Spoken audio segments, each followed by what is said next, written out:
네, 오늘은 욥기의 시작이라는 제목을 같이 은혜 나누기 원합니다. 지난주부터 에스더를 하면서 욥기를 시가서를 시작을 할까 아니면은 소선지서로 넘어갈까 고민을 하다가 욥기가 참 그 안에 있는 진한 은혜가 있는데 끓이면 끓여낼수록 있는 진한 은혜의 그 밑바탕까지 내려가려면 그 욥의 고난과 함께 그 욥이 당했던 그 힘겨운 내면적 갈등들이 함께 있어서 이 욥기를 읽으며 내려가는 그 마음의 무거움들이 참 이렇게 고민이 되었습니다. 그러다가 그래도 욥기를 통하여 우리가 하나님께서 주시는 말씀들을 좀 같이 나누자라는 의미에서 욥기를 보게 되었는데 욥기의 가장 큰 시작의 질문은 이것입니다. 그의 믿음은 어떤 이유에서 오는가라고 하는 거죠. 사단이 하나님께 단도직입적으로 이야기하죠. 욥이 의인이고 정직하며 하나님을 온전히 따르는 것이 하나님이 그 욥에게 복을 주시고 그리고 은혜를 주시며 그와 함께 하시기 때문이 아닙니까? 욥도 고난당하고 어렵고 힘들고 문제 앞에 있으면 그렇게 안 살아갈 겁니다. 라고 이야기하며 욥의 믿음의 시작이 하나님의 복이었음을 말하면서 하나님께서는 그러죠. 그에게 믿음의 시작이 결코 내가 준 물품이나 아니면 평안이나 위로가 아니라 하나님의 하나님 되심 때문이다 라는 이야기들을 하면서 오늘 이 욥기의 이야기가 시작합니다. 그는 어떤 사람이었는가를 프로필로 이야기하고 있는데 우스 땅이라는 곳에서 지내며 또한 7명의 아들과 3명의 딸이 있었습니다.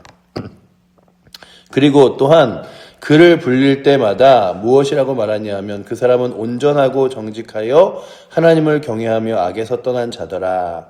그의 삶이 늘 정직하고 온전하여 하나님을 높여드리는 삶을 살았습니다. 그러면서 첫 번째 일예로 이런 이야기가 나오는데 그가 자녀들 때문에 때로는 잔치를 하고 이렇게 막 큰 이렇게 행사를 해서 모일 때는 그 모인 다음에 결코 그냥 끝나는 것이 아니라 혹여나 우리가 이렇게 모여서 마음으로 교만하여지거나 하나님께 죄를 지었을까봐 다음 날이면은 번제를 드리고 그리고 우리가 혹여나 잘못한 것이 있다면 하나님께서 용서해달라고 구하는 그런 삶을 살았음을 보여주며 5절이 그렇게 이야기하죠. 그들이 차례대로 잔치를 끝내면 욥이 그들을 불러다가 성결하게 하되 너희 이렇게 잘 누리고 지냈다고 우리가 이것으로 끝내지 말자. 정직하고 하나님 앞에서 거룩하자라고 이야기하며 무엇을 아침에 일어나서 그들의 명수대로 번제를 드렸으니 욥이 말하기를 혹시 내 아들들이 죄를 범하여 마음으로 하나님을 욕되게 하였을까 함이라. 그러면서 그 욥의 일화와 함께 그냥 그 한 사건이 욥을 대표하는 게 아니라 욥의 모든 행실이 범사에 그랬음을 보여주고 있죠. 그래서 욥의 행위가 항상 이러하였더라라고 기록합니다. 그러니까 욥을 바라보는 사람들이 욥은 참 하나님 사랑하는 사람이고 늘 하나님 앞에서 정직하고 하나님 앞에서 잘 지내려고 하는 사람이야 라고 사람들이 평가해요. 그러다가 욥이 고난을 당하기 시작하자 사람들이 욥 주변에 와서 뭐라 그러냐 하면 욥아 잘 생각해봐. 네가 알지 못하는 죄가 네가 알지 못하는 하나님이 기뻐하시지 않는 일을 행한 게 있을지 몰라. 아니야, 너 사람들에게 말하지 않는 뭔가 잘못한 게 있을 거야. 그러니까 오늘 우리는요 누군가의 고난을 보면서 저 사람 이런 이유 때문에 어려움 당하지 않았을까?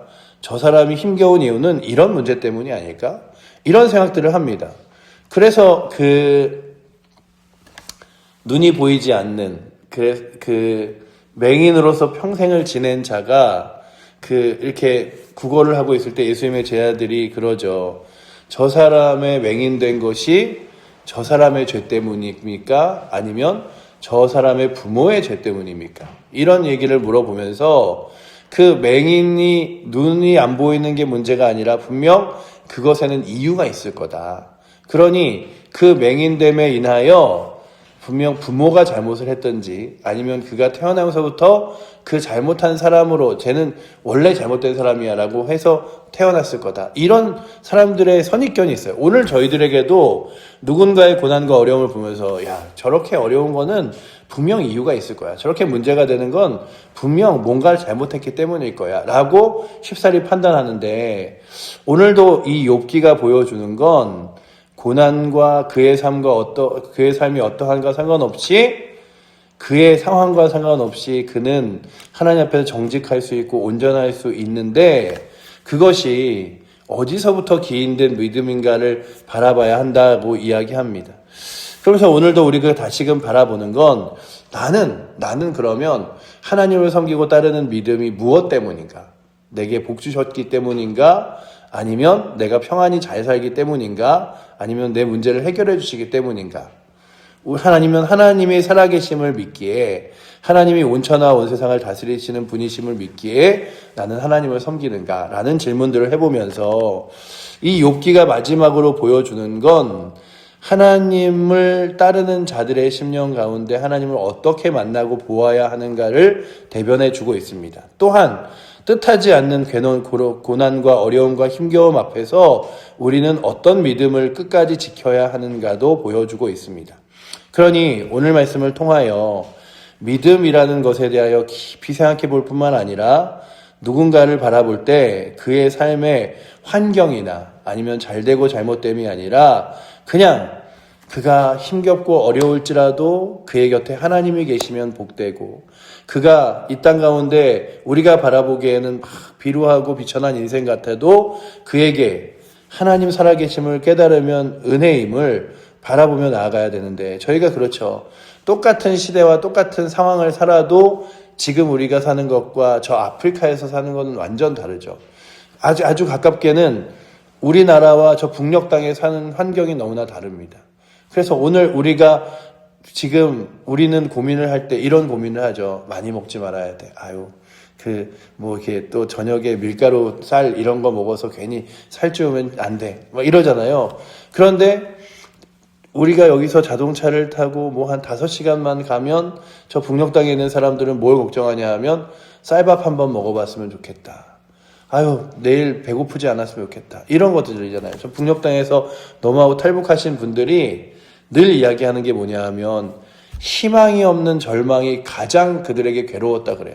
그러니까 오늘 못 먹는 게 문제가 아니라 오늘 밤에 너무 배고픈데 오늘 밤에 배고픈 것으로 끝나는 게 아니라 내일도 모레도 그 다음 날도 먹을 것도 어떻게 먹어야 될지 살아야 될지를 모르는 게 그들에게 가장 힘겨움이에요. 우리는 그러잖아요. 나 배고파. 그래서 오늘 밥 못 먹었어. 그러면 오늘 밥 못 먹은 거에 대해서 내일 먹을 수도 있고 아침에 일어나면 뭐 있을 수도 있고, 심지어는 이런 얘기 하죠. 애들이 쌀 없으면은 라면 먹으면 되지, 이런 얘기 하잖아요. 그런데 저 북녘 땅에서 문제는 오늘 배고픈 사람들이 절망을 안고 잠들고 절망을 안고 앞을 바라보기 때문에 그들이 배고파서 죽기도 하고 쓰러지기도 하는 게 더 심하대요. 왜냐하면 오늘 내가 너무 배고픈데 내일 아침에 일어난다고 한들 누군가가 내게 먹을 것을 줄 일이 없고, 그러면 저 북녘 땅에 있는 사람들은 어느 순간 뜻하지 않는 고난과 그리고 배고픔과 힘겨움 안에 살아가지만 그들이 하나님을 만날 때에 하나님, 저는 복받은 게 아무것도 없으니 하나님 섬길 수도 없네요. 이게 아니라 하나님의 하나님됨을 바라보며 그 하나님을 섬기고 하나님을 유일한 소망과 빛으로 삼아 살아가는 자들에게 어떤 은혜와 복이 있는지를 보여주는 말씀이라면, 오늘도 저희가 욥기를 통하여 주님, 내 환경적으로 상황적으로 여건적으로 하나님이 이런 것 주셨기에 내가 하나님 섬기겠습니다. 이게 아니라 하나님 살아계시기에 하나님을 섬기며 그 환경이 상황이 여건이 어떻게 변한다 한들 그 하나님을 높여드리며 삶을 살겠습니다. 고백할 수 있는 은혜가 욥기 전체를 읽어 내려가는 가운데 저희 가운데 있기를 축복합니다. 아멘. 뿐만 아니라 욥기의 시작점에서 우리가 다시금 도전받아야 될 것은 욥이 늘 하나님을 경외하며 악에서 떠나려고 노력했다는 거예요. 하나님을 높여드려야지. 내 삶 가운데 하나님 높여드려야지. 그리고 하나님 기뻐하시지 않는 일이라면 내가 하지 말아야겠다.